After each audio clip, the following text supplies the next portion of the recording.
మా అబ్బాయిని మేము ఏదో సెటిల్ చేసుకుంటాం, మీరే ఇవ్వక్కర్లేదు కదా, అడగం కదా. మేము ఇస్తాం, మీరు అడిగినవన్నీ ఇస్తాం. కానీ ఇద్దరికి జాయింట్ ప్రాపర్టీ మా మనవడు కుర్రోడు పిల్లాడు భవిష్యత్తు కోసం ఆమె దారి ఆమె పెళ్లి చేసుకుని వెళ్ళిపోయి రేపు వెళ్ళకుండా ఉండదు. 30 ఏళ్ళే కదా, చిన్నపిల్ల కదా అమ్మాయి, వీడు చిన్నోడే కదా. వీళ్ళిద్దరూ ఎవరి దారిన వాళ్ళు వెళ్ళిపోతే మా మనవడి పరిస్థితి ఏంటి? బెకారోడా, అనాథా ఏంటి అసలు? ఆడి పరిస్థితి ఏం చెప్పుకోవాలి? ఎవరి పిల్లోడని చెప్పుకోవాలి? లేదు ఎవరి పిల్లోడుగా పెరగాలి? లేదు పెరిగిన తర్వాత అసలు ఆడికి పెరగటానికి, లేదా పెరిగిన తర్వాత ఆడికి ఏంటి అసలు సపోర్టు? మీ డబ్బులేమో నువ్వు తీసేసుకెళ్ళిపోతానన్నావు, వీడేమో వీడి దారి ఇంకో పెళ్లి చేసి వెళ్ళిపోతాడు రేపు. మధ్యలో మేము పెద్దాళ్ళం ఉన్నాం, పెద్దరకం ఉంది, మాకు న్యాయం ఉంది. మా బిడ్డ పరిస్థితి ఏంటి? కన్నాళ్ళకి అలా బాధ్యత లేకపోవచ్చు. నా బిడ్డ పరిస్థితి ఏంటి, నా మనవడ పరిస్థితి అని అడుగుతున్నాను నేను. ఏం చెప్తారు మీరు? మేమేమన్నామంటే ఓకే మీ లైఫ్ మీరు సెటిల్ చేసుకోండి, వాట్ ఎవర్ వీఆర్ గివింగ్ అది మా మనవడికి రాస్తాం. మీ అబ్బాయికి బాధ అనిపించట్లేదా? నేను ఎందుకు ఈ మాట అంటున్నానంటే కన్ను కొడుకు దాదాపు ఒక ఏడాది ఉంటుంది. అఫ్కోర్స్ గౌతమి వెర్షన్ విన్నాం. తన బాధ ఏంటి? ఎందుకంటే ముందు ఈ ఒక్క మాట చెప్పండి. 10 కోట్లు అడిగారు వాళ్ళు, అంటే గౌతమి పేరెంట్స్ ఇద్దరు. పోలీస్ స్టేషన్లో అడిగారు 10 కోట్లు, పెద్ద మనుషుల్లో అడిగారు, ఓకే, ఆస్తులు అడిగారు గుంటూరులోనే, అయ్యని అన్నీ ఓకే ఇస్తాము. ఓకే, ఇద్దరికి కామన్ ఎఫర్ట్, పిల్లాడు కాబట్టి పిల్లాడికి రాస్తాం. వచ్చిన రిటర్న్స్ అతను వరల్డ్ హైయెస్ట్ స్కూల్లో చదివిద్దాం, పిల్లాడిని మీరు చూస్తే ఆ ఖర్చులు పెట్టుకుందాం, మీకే ఇస్తాం, ఎంత ఖర్చు అయినా పెట్టండి, అది పోను మిగిలిన డబ్బులు ఆడి అకౌంట్లో వేద్దాం. మమ్మల్ని మా ఆస్తి మా ఆదాయం మమ్మల్ని నమ్మకపోతే కోర్టు రిసీవర్ని వేద్దాం, జీతం మేము ఇస్తాం, ఆ పిల్లాడి డబ్బులు కోర్టులో అది ఆడి అకౌంట్లో వేసేస్తారు. కుదరదు, నాకే కావాలన్నారు. గౌతమ్ ఏంటో టీవీలో ఏం చెప్తుంది? నా పిల్లాడికి ఎవరు లేరు, మీరే దిక్కు, మీ అందరూ ఆశీర్వాదాలు కావాలి, నా బిడ్డకి మీరే దీవెనలు అంటుంది.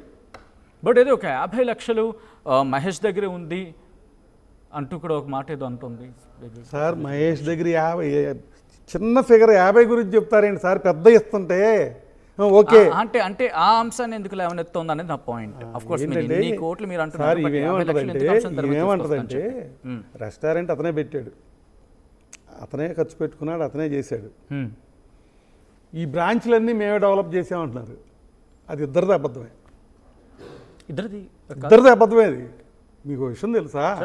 మీరే కూకట్పల్లిలోనే ఇంకోసారి జస్మత్ బ్రాంచ్ పెడుతున్నారు. మా అబ్బాయిది ఫ్రాంచైజీ, గౌతమిది ఫ్రాంచైజీ. మీ డబ్బులతో మీరు హోటల్ పెట్టుకుంటున్నారు, దాంట్లో వీళ్ళ డబ్బులేం లేవు. మీ బ్రాండ్ పెట్టుకుంటున్నందుకు మీరు ఎదురు 10 లక్షలు ఇస్తున్నారు. అవును, అంటే నెంబర్ ఆఫ్ బ్రాంచెస్ పెరిగినాయి అంటే వాళ్ళు పెట్టుబడి పెట్టినట్ట, పెట్టుబడి తీసుకున్నట్ట. బట్ ఆ బ్రాండ్తో వెళ్తుంది కాబట్టి సార్ కరెక్టే సార్. బ్రాండ్తో వెళ్ళాలి అంటే బ్రాండ్ ఓనర్కి డబ్బు కట్టాలి అడ్వాన్స్. ఆఫ్ కోర్స్ అక్కడ కూడా ఎర్నింగ్స్ ఉంటాయి వాళ్ళకి. అది ఎవరికి వెళ్తుంది డబ్బు? వాళ్ళకే వస్తుంది కదా. మరి మేము పెట్టానంటారేంటి? నువ్వు తీసుకుంటావు పక్కన బ్రాంచ్ ఎవడి దగ్గర, నేను పెట్టానంటారేంటి? వీళ్ళ ఓన్ బ్రాంచ్లు ఎన్ని ఉన్నాయి? వీళ్ళ ఓన్ బ్రాంచ్లు పెద్దగా ఏం లేవు. ఓకే, అంటే ఏంటి దీంట్లో అర్థం? మీరు డబ్బు పెట్టుబడి పెట్టేసాం కోట్లు అని చెప్తున్నారు కదా, అది నిజమా? మీరు డబ్బులు తీసుకుంటా బ్రాంచ్కి కోట్లు పెట్టేసామని చెప్తారండి ఈ 3 బేళాలు. నిజం కాదు ఇది. మీ ఇష్టం వచ్చిన బ్రాంచ్కి వెళ్ళి అడగండి ఎంత అడ్వాన్స్ ఇచ్చారో, ఎంత డబ్బు ఇచ్చారో. 4% కమిషన్ ఇవ్వాలి నెలకి ప్రతి రూపాయి సేల్ మీద. ఓకే, ప్రతిదీ GST టైప్ అవుద్ది, అకౌంట్స్ అవుతాయి, ఇన్కమ్ ట్యాక్స్ కడతారు, ఇన్ఫర్మేషన్ ఇస్తారు. ఏమీ అక్కడ పెట్టకుండా 100 కోట్లు, 70 కోట్లు, 40 కోట్లు ఏంటిది? అయినా ఒక ఆయన అడిగాడు, మీ బోట్ ఆయన, ఫుడ్ బిజినెస్లో ఇన్ని కోట్లు చెప్తావేంటమ్మా అని. వీళ్ళు వ్యాపారం పెట్టారు. 2 ఏళ్ళు 3 ఏళ్ళు కరోనా వచ్చిందా? 2019, 2020 ఆ టైం వచ్చిందా రాలేదా? వచ్చింది. కరోనా టైంలో హోటల్స్ అన్ని మూపించారా?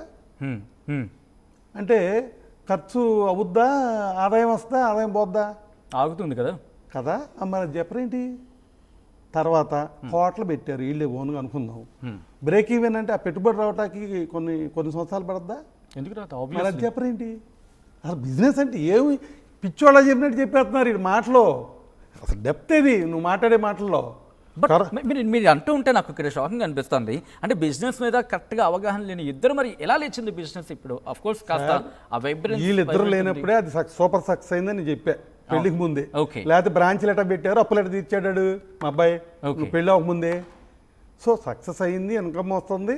వీడి మొహం చూసి ఎవడొస్తాడు, నా మొహం చూసి వస్తారు. నేనే పెద్ద వేవర్ని, నేను పబ్లిసిటీ చేయబట్టే ఈ వ్యాపారం సాగుతుందని ఇప్పుడు చెప్తుంది. మరి నీ పెళ్లి ముందు కూడా నువ్వు వివరం నువ్వు చేసి అప్పుడు వివరమే కాదు, నువ్వు డ్యాన్స్లే ఇట్లా అప్పటికి నీకు ఫ్యాన్సే లేరు ఆ రోజుకి పెళ్ళికి. మరి అప్పుడెట్లా నడిచినాయి ఈ రెస్టారెంట్లు? అప్పుడెట్లా ప్రాఫిట్లు వచ్చినాయి? సరే, భార్యాభర్తలు ఇద్దరు కలిశారు, కష్టపడ్డారు, చేసుకున్నారు. వీడు షూటింగ్కి వెళ్ళాడు సార్, వీడు షూటింగ్స్ పోయాడు. ఈ పెద్ద చెప్పే డిగ్రీల అమ్మాయి మా కోళ్ళు, ఈ మేధావి ఉన్నాడే మా అబ్బాయి, వీడు ఇద్దరు కలిసి ఏం చేశారో తెలుసా మీకు? 5 కోట్ల రూపాయలు ఫ్రాడ్ జరిగింది.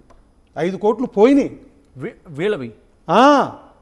పోయినాయి. ఏం చేసావు? గౌతమి నేనే చూసుకుంటా, నాదే రెస్టారెంట్ అన్నావు కదా, మరి what is your responsibility? What you did there? వాడేదో షూటింగ్లో పోయాడు కంటిన్యూ. అంటే ఈ 5 కోట్లు ఎక్కడ అంటే వాళ్ళు సంపాదించుకున్నవా? కాదు సార్, ఎట్లా అంటే రోజు వీళ్ళ డ్యూటీ ఏంటంటే నేను మటన్ అమ్ముతానని చెప్తారు వాళ్ళు. మటన్ అని వాళ్ళు చేసే పని ఏంటి? మటనో, చికెనో, ఫిషో, మాంసాహారాలని వేరియస్ మసాలాల్లో వేయించి ఆ ఫుడ్ పబ్లిక్ పెడతారు. అదేనా మాంసం బిజినెస్ అయితే వాళ్ళు చేసేది? తెల్లారులేస్తే మాంసాన్ని టేస్ట్గా తయారు చేసి నువ్వు పెట్టవేనా? ఇంకా అక్కడ ఏమైనా అమృతం పెడుతున్నావా? అంతే. మరి నేనేమో మాంసం వ్యాపారస్తుడంట, వాళ్ళేమో మంచోళ్ళు అంట. నువ్వు తెల్లారులేస్తే కాల్చేది తయారు చేసేది మాంసం, నీ రెస్టారెంట్ మాంసం చేస్తున్నారు, పెడుతున్నారు. ఓకే, అన్నీ బాగానే ఉన్నాయి. నీది ఒక అకౌంట్ ఉంది. ఇదిగోండి ఈ 5 years రిపోర్ట్, ఇది మా యాన్యువల్ రిపోర్ట్.